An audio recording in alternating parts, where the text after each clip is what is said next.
platforms. Now, in conversation with Marcelo Gripa, co-founder and journalist at Futuris Possessivus, we have Nasrin Mostafazadeh, founder and CEO of Vernique, and Timur Goreci, Chief Revenue Officer at AutoFox. Please give them a big WebSummit welcome.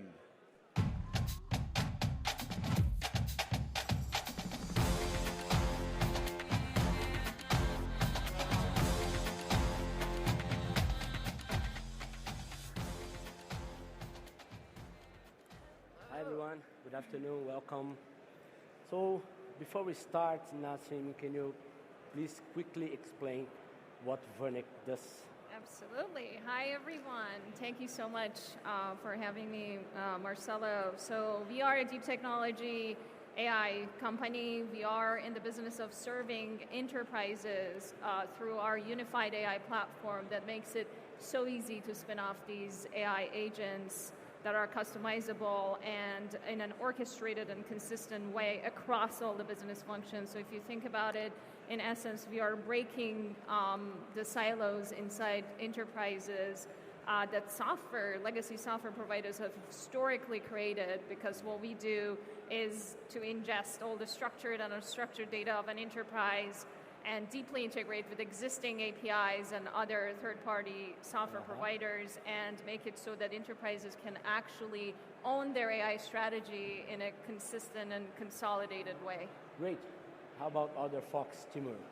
AutoFox is building AI-based products for the industry, specialized in creating databases for certain verticals from production and manufacturing. And we focus to give people deep market insights to actually build data-driven decisions, and we leverage AI agents to do so in order to jump over the SaaS companies. Yeah. Right. So Nasrin, you are an AI research scientist and you've been studying the subject for over 20 years, right? So how do exactly these AI agents work and what they bring to the table in order to enhance customer experience and mainly compared to chatbots? Absolutely. Well, I think, as we all know, the year of 2024 got defined as the year of AI agents. Like, how many people here have not heard the name AI agent on their day-to-day? Like, no one, right? So that's yet another marketing term that has been around and being slapped, honestly, on top of anything and everything in AI space these days. But let's go back in history. As you mentioned, I've been working on what we used to call as academics dialogue agents for almost 20 years, and the history, goes back even further than that. And what is so interesting is that what AI agents are supposed to be academically and scientifically are these agents that actually completely get grounded on top of an environment, perceive it, and off of that perception start taking actions inside the environment so that they can achieve goals. So these are very goal-directed agents whose sole purpose is to help the end users, such as ourselves, in whatever capacity that we are working on.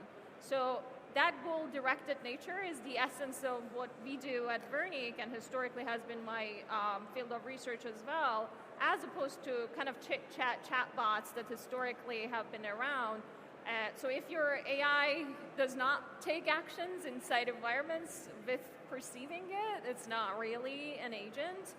But regardless, the opportunity that we see across the board for AI agents is all the way from back office to the front office and consumer facing. So at Vernique, for example, we have AI agents on the back office that are helping an employee of a consumer retailer, for example, that has up to hundreds of thousands of employees, to submit actions and take actions such as how many PTO days do I have remaining this quarter?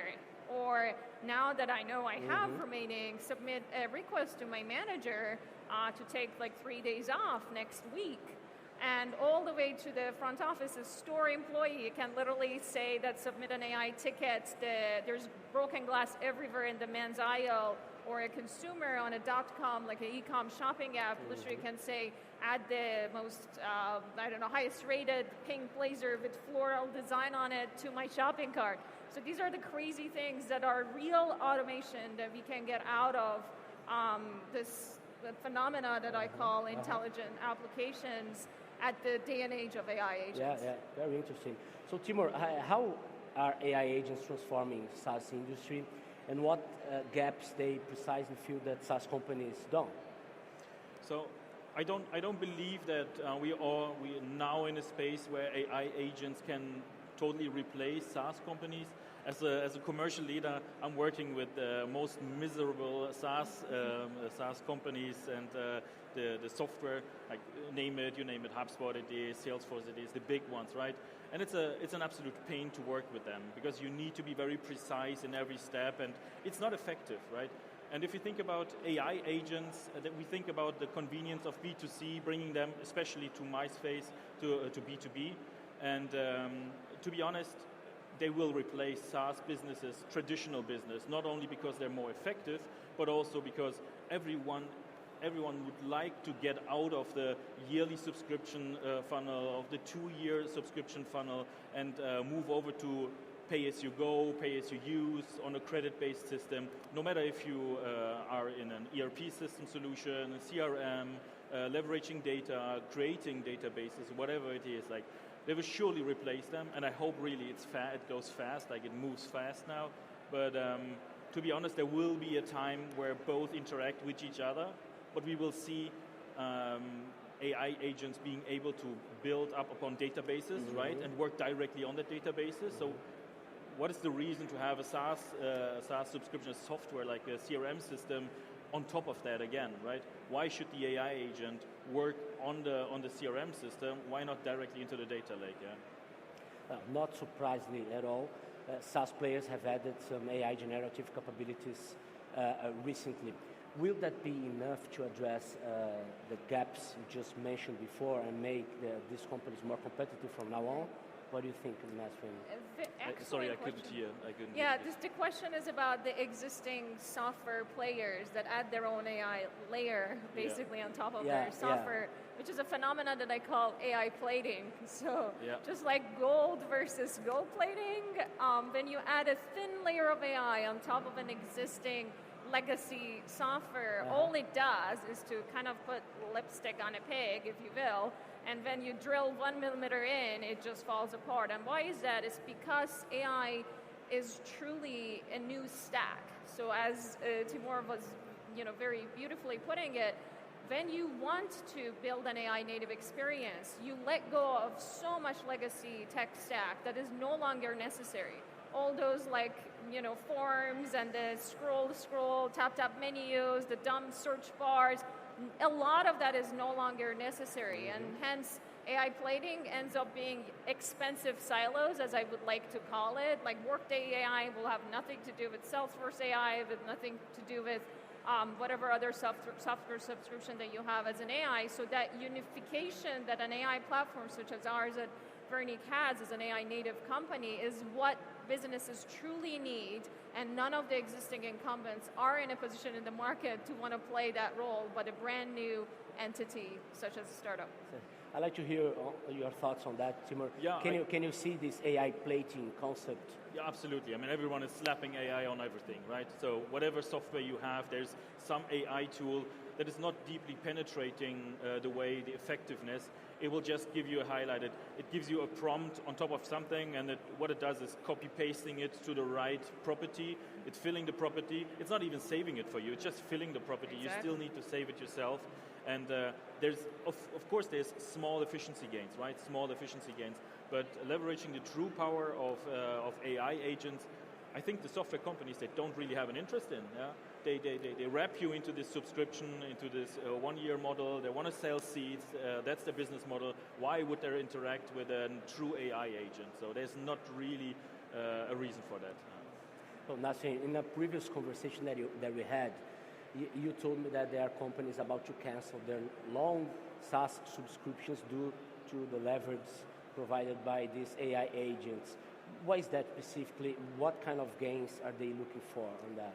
Yeah, that was honestly a surprise to me personally. Of course, we knew that we are on a path to replace a lot of legacy software, but I never would have anticipated it happening so quickly. So just to give some context here to the audience, This is a move that Klarna made a couple months ago that got very much publicized. So what Klarna ended up talking about, which may or may not have been a slight PR move, was that they announced that they are actually killing their subscription to both Salesforce as well as Workday. Big and companies, what that is, big companies, exactly. And what that is, we are seeing in our Fortune 500 customers as well, that because through a unification of power of AI, they can actually consolidate and simplify a lot of business processes. They do see that they are on a path to truly replace these legacy software vendors. And if you think about it critically, this past June, we had a week that the stock price of Salesforce, ServiceNow, Workday, UiPath, all these other software companies was significantly lower, like between 12 to 35% lower, because they all missed their revenue projections. And why is that? It's a twofold problem. One, the software market is incredibly saturated with a lot of inefficient seats that have been sold just for the sake of it. And we were in this environment where, of course, there was a lot of money to be thrown at problems. But the truth is, the statistics show that almost 30+% of software that has been purchased is not being used. And hence, when you zoom out, it's cheaper, faster, and more accurate to have a unified AI strategy as opposed to these silos that don't talk to one another. And we are seeing it actively with our own Fortune 500 customers. Would you like to add something? Yeah, I double down on that.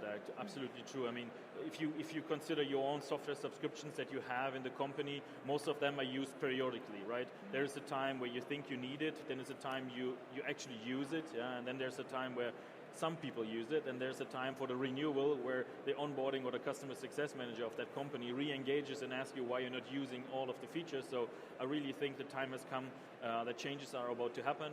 And like I said, I think I would favor the pay-as-you-go module. Whenever you use an agent, you pay for it. If you don't use it, you won't pay for it. Yeah? And I think it's much more logical for the future. Based on that discussion, is it correct to say that AI agents are replacing SaaS companies, or is it too early to bet on that? I mean, I think that it's so much more nuanced than that. Like what we are seeing, I project in the next 5 to 10 years, definitely the new stack that AI native companies are going to establish is going to be drastically different. As Timur said, we can have AI that sits directly on top of data, and you don't need a lot of that middle stack. Like it has never been the case that your data layer and your application layer are so intertwined. And I think that's a change. Like I don't think necessarily AI native software, it's at the end of the day software that we are building. It's not replacing SaaS, it's just giving rise to a brand new way of SaaS operation, and on both business and technology side. Yeah, I'd say probably most of the ERP, CRM solutions, wherever data is pulled out of somewhere and data put into somewhere, I hope it's going to replace a lot of the traditional SaaS companies. Will it replace all of them? Probably not. I agree with Nasrin. But I hope, and it's already replacing some of the niche tools, right? If you have text-to-speech, if you have converting a PDF into something, converting simple things, niche tools, they're already being replaced by ChatGPT, by Gemini, by Claude and everything, right? So it's already happening. It's a matter of time how fast this will go, but will everything be replaced? No. It will be mindful, yeah, the things where we need to have efficiency gains, where we need to reduce costs, where people are just sick and tired of going into the next renewal for the next 2 years, renegotiating, hearing the bullshit stories, why it's getting 5% more expensive per seat if you buy more seats and it's not getting expensive. It's ridiculous, right? And there I see a huge potential to be for SaaS companies to be replaced. Yeah, I will add one thing that might make this a more even interesting conversation. I actually believe that the business model of AI is yet to be determined. And the truth is, we've iterated a lot even in our own company around how to do the subscriptions. At the end of the day, we are selling software. And what we've seen, especially applicable to the world of commerce, is that they were disincentivized to want to go about the kind of users pay as you go. And the reason is that way you are not quite incentivized to want to advertise for it and make it so that it's also a very approachable and very predictable cost. So we have actually talking about how this is the future of SaaS. I don't think we are changing what SaaS stands for. It's just after we went from mainframes to client-server models to mobile and of course cloud, and these are all new frontiers, and AI is just the next tier to come. So I believe that even partially we actually sell seats on the back end for the employee-facing use cases because it just makes sense. So there are good things that we've learned historically from the business that is still applicable. Still talking about the future, as AI continues to grow and mature, the barriers to entry for the SaaS industry will decrease, right? So what is the real opportunity here for AI natives? We're talking about hyperscaling. Yeah, absolutely. That's a very good question. I think as we were discussing, this new stack of technology that we are seeing get established is really changing what historically was called the source of truth and system of record for businesses, because we can actually sit on top of unstructured data. Like all the forms, like what is ServiceNow other than a bunch of forms that get filled in a structured way? We have consumer retailers that are spending tens of millions of dollars on manually annotating their product catalog just so that it's searchable, like annotating that this is a blazer, these are a pair of pants, this is a color and whatnot. All of this can be done in our AI platform through just one image that you upload into the system. So imagine what that does to the of course, future of this, and why the barrier to entry is so much lower, especially because as AI native, brand new entities and companies, we don't have legacy in front of us that will prevent you from innovating, and throwing everything out of the window and starting from scratch is not something these big conglomerates can do. So that's why it's so much easier to think about this new entry point into the ecosystem via a brand new AI native company. Tell us the opportunities on your radar, Timur. Yeah, double down on that. So that's actually the reason why we built an AI agent on top of the specialized databases that we are generating. Because what initially happened is we built this database, then we have to put it into structure, then we have to export it into somewhere, which is an ERP or a CRM system. Then someone needs to operate that CRM system, take it out, put it into Tableau or Looker or whatever it is in the end. Then in the end, what they do is they export it into a CSV, build an Excel sheet or a spreadsheet with it, and then get the data out that they wanted to do. So we thought we might want to skip all of that process because we can directly operate on the database, as you have explained so nicely. So the AI agent that we have built is directly operating up on the data lake. It gives you direct insights, and it's so much more easy to use that we believe most of the platforms will move into that direction, hopefully. And what would be the main obstacles or challenges that you see for this future scenario of opportunities?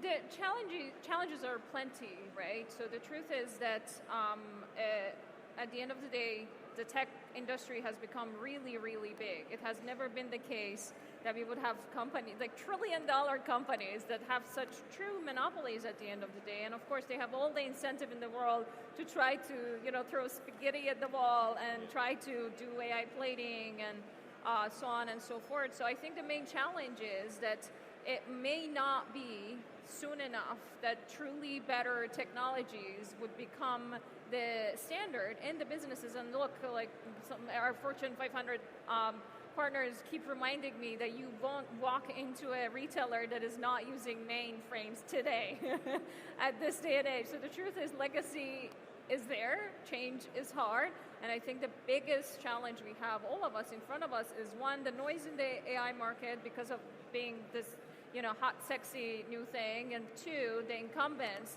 that have a lot of money that historically has never existed, and they are incentivized to want to accumulate and accrue more value for as long as they can stay in the game. Yeah. Timur? I think the spending behavior needs to change. The one thing that we see is, even though people like what AI can do and what can it bring to their companies, whenever we interact with the negotiation, contract negotiation, it's truly interesting to see that they're more likely to spend money on human resources, on traditional software services, than on AI-based products that helps them to be more efficient. So even though there is a budget, it needs to be spent. People need to start working on that, need to start paying attention to what it can really do. And I think now is a good time because at least my impression is that we are slowly approaching a tableau, a plateau of the development of generative AI. And now we need to productivize the AI agents, the capabilities that we have. We have to build products, we have to build agents that speak to each other. We have to find a way that the agent actually does something, not gives you an insight, but does something in the end, and that probably, that's what we think, is that the AI agents speak to each other, and you operate one of the agents, and I think that needs to change. Like, people actually need to start using these things effectively and give companies a chance to get in that space. But I agree, software companies like Salesforce, HubSpot, whoever is out there, even SAP, right? They're so powerful, so it will be very, very tough. If not big players like Klarna, for example, did it, get rid of that traditional software and try something new. In the next 5 or 10 years, what will differentiate AI natives, companies, and SaaS incumbents, in your point of view? I think that given the drastic change that we were talking about, the ripple effects are going to be in multiple tiers. So one is, I believe AI native companies can be much more profitable, much more quickly, and hence sustain. And the reason is, like at Vernick, even ourselves, we use AI everywhere. It's a productivity tool, right? Yep. So because we know how to build it, we keep using it. And a major operation cost, of course, for companies, tech companies included, has been headcount. So I think AI native companies are going to be much more profitable. They are going to be much more able to be multi-product, which historically has been a big no-no. Like even at Vernick, we have a whole bunch of use cases as end-to-end solutions that we deploy, and the only reason we can do it is that they are Jitter at the bottom, the same exact AI brain, and the same exact, ultimately, even UI, so it makes it so easy to deploy. Able? And yes. What do you think, Timur? I think we're going to see a little bit of what happened with the blue-collar automation. Yeah, people using AI will replace people that don't use AI, that don't leverage AI, and then that will expand to going deep down and replacing existing grids and ecosystems and putting a true AI agent on top of that, and not only a front-end surrogate of that. So I hope in the next 5 to 10 years we're going to see that more and more companies moving into that direction. Will it replace all of the software? Probably not, because some of them is really meaningful, but it will be enhanced by AI. So AI will bring us more effectiveness. That's what I think. Last question for you both. Does AI have to be the enemy of SaaS? Does AI what? Have to be the enemy of SaaS? No, I don't think so. I think they need to go hand in hand now. Yeah. If the SaaS companies, the traditional SaaS companies, start moving into the direction in integrating true AI agents, true AI power into that, and not stepping in on the grid, I don't think they need to be enemies. Nasrin? Amazing. Well, I think no. Let's end this on a positive note. As I mentioned, I think this is a new era of what I like to call intelligent applications. We had applications, and they happen to be now intelligent. And intelligent applications are a new era of SaaS. There's no enemy, there's no friend or foe ship here. It's all about what the new technology has enabled us as a society to move forward in. And if I had to make one projection for 2025, it will be that we will start talking about human-machine collaboration. I believe that AI should be redefined as augmented intelligence and not artificial intelligence. What that means is that we are focusing away from the scary, sentient beings that are going to supposedly replace us and kill us, maybe, by some people's opinion. And we will focus on the fact that AI is all about making us more productive and augmented in a day-to-day life, which will be a beautiful world to live in, and will be all about, again, human-machine collaboration, and that's what gets me out of bed every day. Very good point. That's all we have time for. Thank you very much, Nasrin. Thank you very much. Thank you, Marcelo. Thank you all. Thanks, everyone.